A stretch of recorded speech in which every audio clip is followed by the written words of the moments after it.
சில்ட்ரன்ஸை நீங்கள் நினைக்கலாம், என்னடா தாத்தா இந்த மாதிரி திட்டுன்னு திட்டுறாரு. பட் ப்ராமிஸாக சொல்கிறேன் நான். புரியுதா? நான் உங்களை காயப்படுத்தணுன்றதுக்காக நான் பேசவே இல்லை. ஏதாவது கொஞ்சம் அப்படி வேகமாக கத்தி கித்தி கொஞ்சம் கெட்ட வார்த்தையில் அப்படி இப்படி திட்டினா கூட ஏதாவது கொஞ்சம் ரோஷம் கீஷம் வரும். சரி, ஏதாவது நீங்கள் உங்கள் கையில் செல்ஃபோன் வச்சுன்னு இருக்கிறீங்க, அதை வச்சு உங்கள் கண்ணுக்கு முன்னால் நடுக்கக்கூடிய அக்கிரமங்களை, அயோக்கியத்தனங்களை அட்லீஸ்ட் ஒன்றும் இல்லை, ஒரு வீடியோவாவது எடுத்து சோஷியல் மீடியாவில் போட்டால் ஒரு 4 பேருக்கு, பாமர மக்களுக்கு கொஞ்சம் பேருக்கு வந்து வேறு ஃபாரின்லலாம் இந்த மாதிரி இந்த ரீல்ஸு ஷார்ட்ஸ் இருக்குல்ல, நீங்கள் உங்கள் கருத்து சொல்கிறீங்கள, இந்த மாதிரி கருத்தை வந்து அவங்க கமிட்டி பார்க்குது, அவங்க அரசாங்கம் பார்க்குதுப்பா. அது பார்க்குறதுக்குன்னு அவங்க வந்து கமிட்டி வச்சுருக்காங்க. ஆமாம், அந்த ரீல்ஸு ஷார்ட்ஸில் மக்கள் வந்து உலக மக்கள் என்ன கருத்து சொல்கிறான் அதெல்லாம் அவங்களுக்கு அப் டு டேட்டு. புரியுதா? சும்மா சேரம் சோழம் மயிரனை வச்சு அவன் வந்து சோத்துல போகிறது இல்லை. புரியுதா? கஜினி முகமதை பேசினா வரும், ஷாஜகானை பற்றி பேசினா வரும். ஷாஜகான் அவனே ஒரு பெரிய அயோக்கியன். புரியுதா? அந்த தாஜ்மஹால் இருக்குது, அதை பற்றிலாம் உங்களுக்கு ஏதாவது தெரியுமா? அவுரங்கசீப் அவன் ஆமாம் ஷாஜகானை தூக்கி இதுவில் வச்சான்.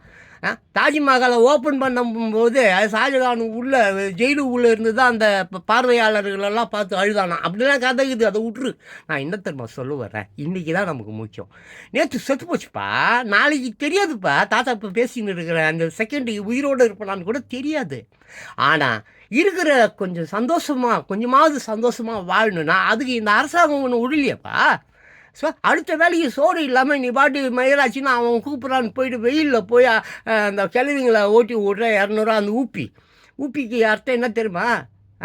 ஊப்பி, ஆமாம், ஊம்பி பொழப்பு நடத்துகிறேன்னு பேர். ஊம்பி பொழப்பு நடத்துறதுக்கு தான் ஊப்பி அப்படின்னு அர்த்தம். அப்படி தான் நான் புரிஞ்சுக்கினேன்.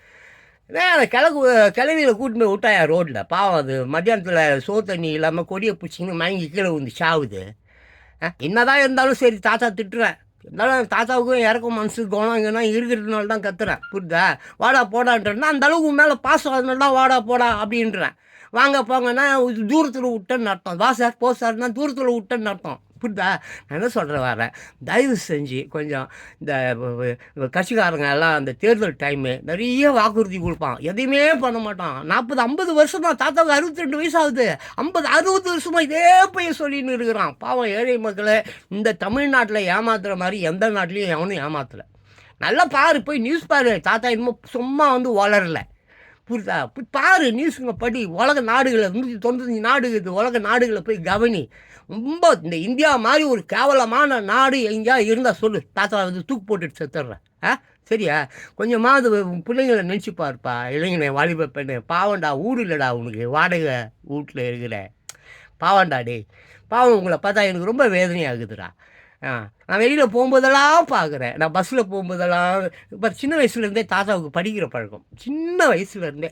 ஆமாம், எனக்கு அறிவு தெரிஞ்சதுலேருந்தே எதையாவது ஒரு கருமத்தை படிக்கிறேன். ஏதோ புஸ்தகமோ இல்லை பேப்பரோ இல்லை எதையோ ஒன்று ரோட்டில் போகும்போது படிக்கிறேன், பஸ்ஸில் போகும்போது படிக்கிறேன், ட்ரெயினில் போகும்போது படிக்கிறேன், கீழே கிடக்கிற குப்பையெல்லாம் பார்க்குறேன், பார்த்தா அதுலேருந்து வியாதி எடுத்து படிக்கிறேன். இப்படியே படித்து நான் மென்டல் ஆகிட்டெல்லாம் என்னென்னு எனக்கே தெரியல. சம்டைம்ஸ் நான் ஒரு மாதிரி ஃபீலிங் ஆகிறேன். புரியுதா?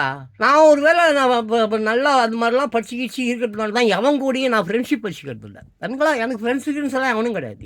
ஆனால் எவன்கிட்டையும் நான் போக மாட்டேன், கை நீட்ட மாட்டேன், கேட்க மாட்டேன், வர மாட்டேன். இன்னும் வரைக்கும் சரி, நீ நம்புறியோ 62 வயசு ஆச்சு, இன்ன வரைக்கும் என் மனசு அறிஞ்சு எவங்கிட்டையும் ஒரு டீ கூட நான் வாங்கி குடிச்சிருக்காரு.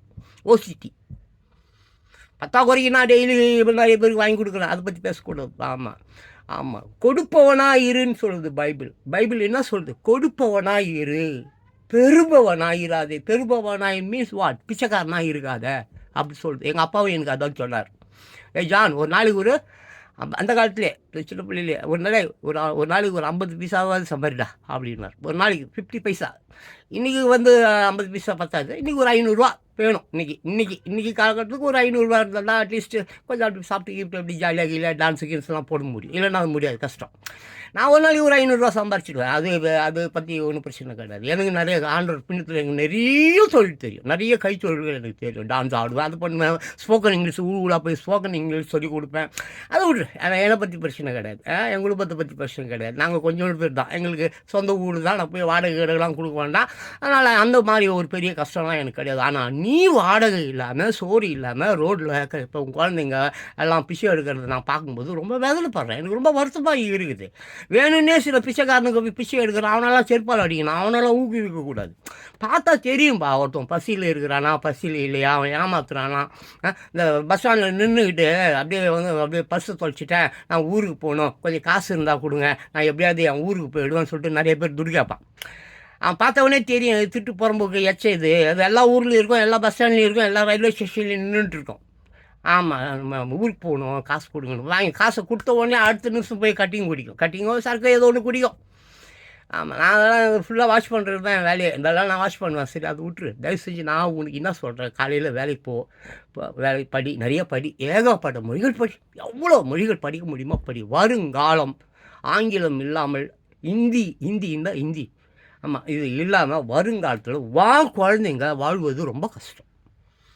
உன் வாழ்க்கை விட்டுடு, நீ எப்படியோ வாழ்ந்துட்ட, நல்லதோ கெட்டதோ கருமம் என்ன எழவோ பண்ணி அதை பண்ணி இதை பண்ணி பண்ணி பண்ணி பண்ணி பீத்துன்ற மாதிரி எதையோ தின்னு எப்படி நீ வாழ்ந்துட்ட. உன் குழந்தைங்க அது மாதிரி வாழ முடியாது.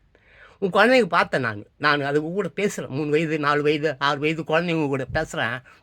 நான் ஆங்கிலம் சும்மா செல்ஃபோனை அப்படி சாப்பிடுதுங்க. அந்த செல்ஃபோன் இருக்குதுல்ல, அதை பேசின்னு இருக்கிறேன்.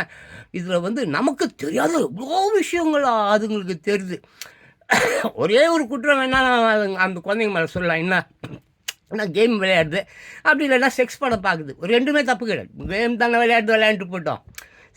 செக்ஸ் படம் ரொம்ப முக்கியம். செக்ஸ் படம் பார்க்கட்டும், தப்பே கிடையாது. திருட்டுறது, ஆட்டையை போடுறது, அல்லக்கை பண்ணுறது, அதை பண்ணுறது, ஒருத்தன் குடும்பத்தை சிதைக்கிறது, அவன் பொண்டாட்டியை நாசம் பண்ணுறது, இந்த மாதிரி தப்பான செயல்கள் யார் பண்ணுவான்? கலப்பையன் தான் பண்ணுவான். சின்ன பசங்க பண்ண மாட்டானுங்க. சின்ன பசங்க அந்த அளவுக்கு இன்னும் அவனுக்கு வரல. அவங்களுக்கு தான் வயசு ஆகலையே, ஓட்டு போடுற வயசே வரல. ஆமாம், ஃபாரின்லாம் பார்த்தீங்கன்னா 18 வயசு வரைக்கும் கம்முன்னு ஆமாம் பிள்ளைங்களாம் பெற்றோர்கள் தங்கள் கஸ்டடியில் வச்சுருப்பாங்க. 18 வயசு ஆயிடுச்சுனாலே விட்ருவாங்க, இனிமேல் பண்ணி போய்டும். கழுகு அப்படி தான், கழுகு இருக்குதுல்ல, கழுகு ஈகிள், அது அப்படி தான். ஆமாம், ரொம்ப அருமையாக வாழ்க்கை பண்ணும். ஆமாம், 2 வருஷம் தன்னுடைய துணைவியார் அது விட்டுரும். அது ஏதோ காற்று மழை இடி இடி இடி திசை மாறி போயிடும். அந்த பெண் கழுகு ஆகட்டும் ஆண் கழுகு ஆகட்டும் 2 வருஷம் ஆனாலும் 3 வருஷம் ஆனாலும் காத்திருக்கும். அந்த பெண் தன் மனைவி வருவாள் அப்படி சொல்லிட்டு. கழுகுப்போ அந்த செத்து போனதை தின்னுமே, அந்த கழுகு பற்றி தான் பேசுகிறேன். காத்திருக்கும். ஐயோ என் பொண்டாட்டி வருவா. அதே மாதிரி 2 இயர்ஸோ 3 இயர்ஸோ பொறுத்து அந்த கழுகு எப்படியோ இகர்ந்து எப்படியோ 5000 இல்லை 10,000 கிலோமீட்டருக்கு அந்த பக்கம் இருந்தாலும் போய் தன் கணவனோடு சேர்ந்துடும். அதே மாதிரி தான் அந்த ஆண் கழுகும். அந்த 2 பேரும் சேர்ந்து எங்கே போத அந்த மலையில் மலை அந்த குகையை அங்கே முட்டைக்கிட்ட வச்சு குஞ்சுங்களை பொறிச்சு மரத்தில் இருக்கிறதுல உக்காந்து அந்த குஞ்சுங்கள் அது இருக்கிற குஞ்சுங்க அதுங்க ஈன்று எடுக்கிறதுல குழந்தைங்க, அந்த குழந்தைங்க நல்லா அப்படி அந்த ரெக்கை தான் அப்படி பண்ணிச்சுன்னா போதும். அப்படி பார்த்துச்சுன்னா போதும். ஆண் கழுகாகட்டும் பெண் கழுகாகட்டும் மரத்தில் இருந்தோ இல்லை பொந்துக்குள்ளே இருந்தோ கொத்தி ரத்தம் வர்ற வரைக்கும் தான் ஈண்டெடுத்த அந்த குழந்தைகளை அப்படியே குத்து ரத்தம் சொட்ட அந்த குஞ்சுகள் இருக்குல்ல, அது அப்படியே பொந்துல இருந்தோ மரத்தில் இருந்தோ எங்கே இருந்தோ அப்படியே கீழே அப்படியே போய் விழுவும் ரத்தத்தோடு. இப்படி தான் உள்ளதான். அந்த ரெக்கை தூக்கிச்சுன்னா போதும்.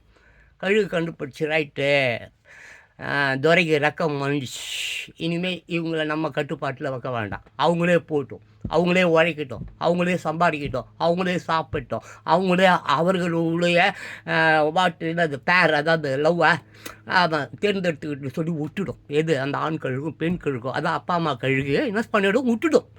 அதுங்க அப்படியே அந்த அந்த இதோடைய அப்படியே தரையில் தடவி தன்னுடைய இறையை தேடும். ஆமாம், தன்னுடைய இறையை தேடி தன்னுடைய ஆகாரம், தன்னுடைய ஆரோக்கியம், தன்னுடைய வாழ்வாதாரத்துக்காக அது அப்படியே அதை நோக்கி அப்படியே போகும். அப்பா அம்மா கழுகை அது எதிர்பார்க்காது. அதுதான் அமெரிக்க சட்டம். அமெரிக்காவில் இருக்கிறவன் இப்படி தான் வாழறான். அமெரிக்காவில் இருக்கிற எல்லாருடைய சிந்தனையும் இப்படி தான். அதனால தான் அங்கே பார்த்தீங்கன்னாக்கா டைவர்ஸுன்ற மேட்ரு பண்ணால் இம்மீடியட்லி 1 நாள் 2 நாளில் ஒரு வாரத்துக்குள்ளேயே அந்த பிரித்து விட்ருவாங்க. பிரித்து விட்ருவாங்க. வளர்க்க மாட்டான். இங்கே மாதிரி 8 வருஷம் 10 வருஷம் மாதிரிலாம் இங்கே மாதிரிலாம் பண்ண மாட்டேன். பிரித்து விட்ருவான். எப்போ ஒரு கணவன் மனைவிக்குள்ளார கருத்து வேறுபாடு வந்துருச்சோ, அவங்க மனம் ஒன்றுபடவில்லையோ, அவங்களுடைய சிந்தனைகள் சிதறி விட்டதோ, அவர்களுக்குள்ளே ஒரு மன அழுத்தமோ இல்லை வேறு ஏதோ குற்ற உணர்ச்சி ஏதோ ஒன்று வந்துருச்சுன்னா இமீடியட்லி அவங்க கோர்ட்டுக்கு போயிடுவாங்க. கோர்ட்டுக்கு போய்ட்டு டைவர்ஸ் கேட்பாங்க. டைவர்ஸ் இமீடியட்லி அந்த மியூச்சுவல் அண்டர்ஸ்டாண்டிங் அது இது சில இதெல்லாம் பார்த்துட்டு உடனே ஓகே ரைட் நீங்கள் போங்க, பிரிச்சு போயிடுங்க, நீ எவனையா போய் கல்யாணம் பண்ணிக்கோ, நீ வேறு யாரும் போய் கல்யாணம் பண்ணிக்கோன்னு சொல்லி விட்டுடுவாங்க. அதே மாதிரி தான் அந்த 18 வயது குழந்தை வரைக்கும் தான் அவங்க பார்ப்பாங்க. 18 வயது வரைக்கும் குழந்தைங்களுக்கு படிப்பு கிடிப்பு அது இது ட்ரெஸ் கிஸ் எல்லாமும் பார்ப்பாங்க. 18 வயது ஆகிட்டாக்கா okay man you just get out, ஓடி போ, year after no you don't want to live here, we are not going to support you அப்படி சொல்லுவாங்க. Okay man okay my son okay you just go out man, நீ போய்டு இங்கே போ, எப்படி போ, way you wants to live that you have to what decide அப்படின்ற மாதிரி தொட்டி விட்ருவாங்க. அது இஷ்டப்படி அதுக்கு போயிடும், அப்படி போயிடும், அதுங்க நல்லாயிருக்கும், செமையாக இருக்கும். அதுதான் அமெரிக்கா. அதனால தான் அங்கே ஈகிள் இந்த இது வச்சுருக்கான், எம்பளம், இன்னும் ஈகிள் எம்பளம், ஸ்டாச்சு விட்ரு, லிபர்ட்டி ஸ்டாச்சுவை பற்றி நான் பேச வரல. ஸோ நான் என்ன சொல்ல வரேன்னா, உன் குழந்தைங்களை ஒரு 18 வயது வரைக்கும் உன் கட்டுப்பாட்டுக்குள்ளே வை, அவங்க சிதறி போயிடக்கூடாது. ஆமாம், சிந்தனைகள் மாறும், இந்த காலம் அந்த மாதிரி. ஸோ உன் கட்டுப்பாட்டுக்குள்ளே அதுங்களை அப்படியே அரவணைத்து அன்பு செலுத்தி பாசம் காட்டி அவர்களுக்கு நிறைய அதுகளுடைய திறமைகளை எல்லாம் தெரிந்து கொண்டு அந்த திறமைப்படி அவர்களை வளர்க்க நினைக்க வேண்டுமே தவிர வான் தொழிலை அவங்க கிட்ட புகித்தக்கூடாது. நான் மாடு மேய்க்கிறேன், நீ மாடு தான் மேய்க்கணும், நான் ஆட்டோ ஓட்டுறேன், நீயும் ஆட்டோ தான் ஓட்டணும், நான் ரிக்ஷா ஓட்டுறேன், நானும் ரிக்ஷா தான் ஓட்டணும் அப்படி சொல்லக்கூடாது. புரியுதா? சவுகார்பேட்டில் போயிட்டு நீ சேட்டுக்கிட்ட போயிட்டு அந்த தமிழர்களால் சவுகார்பேட்டில் போயிட்டு சேட்டுங்கிட்ட இவனுக்கு கொஞ்சம் குரல் விடுவானுங்க. யார்? நம்ம ஆளுங்க தமிழ் குரல் விடுறதுல தான் இவனுக்கு பெரிய ஆளுங்க, வேறு எந்த மாதிரி இருக்குன்னு லாய்க்கு கிடையாது. அங்கே போய் குரல் விடுவான். ஆமாம், அங்கே போய் குரல் விடுவான், சேட்டுக்கிட்ட குரல் விடுவான். சேட்டு மூஞ்சி மேலே அடித்து தொட்டி விட்ருவான். சேட்டை பார்த்தீங்கன்னா எப்போவுமே 40-50 ரவுடி பயல்களை சேட்டு வச்சுருப்பான். 40 50 100 ரவுடி பயல்கள் கூட சேட்டுக்கு பின்னாடி இருந்துகிட்டே இருப்பான். இவன் என்ன சேட்டு, என்னடா போடா வாடா என்னடா அப்படி இப்படி இருந்தாலும் பேசுவான். சும்மா வாய்ச்சாலம் தான், வேறு ஒரு மயிருக்கு இவன் லாகி இல்லை. ஏதாவது குரல் கொடுத்தான்னு வச்சுக்கேன் சேட்டுக்கிட்ட, சேட்டு ஒரே ஒரு வார்த்தை தான், அரே யாரா தூ மாதச்சு, நீ நம்மள்கிட்டே ரிக்ஷா ஓட்டுற நாயே, நம்மள்கிட்ட நீ ரிக்ஷா ஓட்டுற நாய், நீ நம்மளை எதிர்த்து பேசுகிற, யாரா டே இவனை போட்டு தள்ளாண்டுவான். புரியுதா அவனுக்கு? சும்மா நாக்கில் இங்கே ஒரு ஒடிச்சு பண்ண ஒரு பிளேடு வச்சுன்னு சப்பின்னு கிடக்கிற நாய், எச்ச நாய். இது சண்டைகள்லாம் வராது. தாத்தா மாதிரி வீரர்கள் வேறு, அந்த மாதிரி வீரர்கள் வேறு. நான் என்ன சொல்ல வரேன்னா, உன் பிள்ளைகளை இந்த உலகம் போற்றக்கூடிய அளவில் வளர்க்க வேண்டியது ஒரு தாயின் கடமை. தகப்பனை விடு, தகப்பன் பாவம், அவன் போய் எங்கெங்கேயோ உழைச்சி கஷ்டப்பட்டு ரத்தம் சிந்தி அவங்ககிட்ட அசிங்கப்பட்டு இவங்ககிட்ட கையை கட்டிக்கின்னு அவன் வேலை செஞ்ச சம்பளத்தை வாங்கிறதுக்குள்ளே அவனுக்கு உயிர் வருது. அவனை போய் நீ மனைவியானவள் அவனை வறுத்தெடுக்கக்கூடாது. புரியுதா? நீயும் கடமை என்ன, உன் குழந்தைங்கள நல்லா வளர்க்கணும், படிக்க வைக்கணும், செமையாக படிக்க வைக்கணும், நல்லா அதுங்க நல்லா சம்பாரித்து அவங்க வாழ்க்கையில் பொய் பேசுதல், ஏமாத்துதல், திருடுதல். ஆமாம், அவங்க ஸ்கூலில் டீச்சர் சொல்லி கொடுக்குறா பாரு, இங்கே கடன் வாங்க அங்கே கடன் வாங்க அப்படி இல்லை. கடனை வாங்கினியா திருப்பி கொடு, அதை சொல்லி கொடுக்கணும். கடன் வாங்கு, அதை திருப்பி கொடுக்க கற்றுக்கொடு. ரைட்டா? கடன் வாங்குப்பா, அதை திருப்பி கொடு. ஆமாம், வாங்குபவனாயிருன்னு ஆண்டவர் சொல்லலை, கொடுப்பவனாயிருன்னு சொல்கிறார். என்னது? கொடுப்பவனாய் இரு, பெறுபவனாய் இருக்காதே. பெறுபவன் மீன்ஸ் வாட்? பிச்சைக்காரனாய் வாழ்ந்து விடாது. எங்கள் அப்பா எனக்கு அதான் சொன்னார், டெய்லி ஒரு 10 ரூபாயாவது என்ன அந்த காலத்துக்கு ஏற்ற மாதிரி ஒரு 10 ரூபாய் போய் எப்படியா உழைச்சி சாப்பிட்டுடுன்னு சொல்லுவார். நான் இன்றைக்கும் அதை ஃபாலோ பண்ணுறேன். நீங்கள் ஃபாலோ பண்ணுங்கிறதுக்காக நான் இதை பேசலை, எனக்கு வேலை வெட்டி இல்லை, நான் பேசின்னு இருக்கிறேன். Okay, thank you.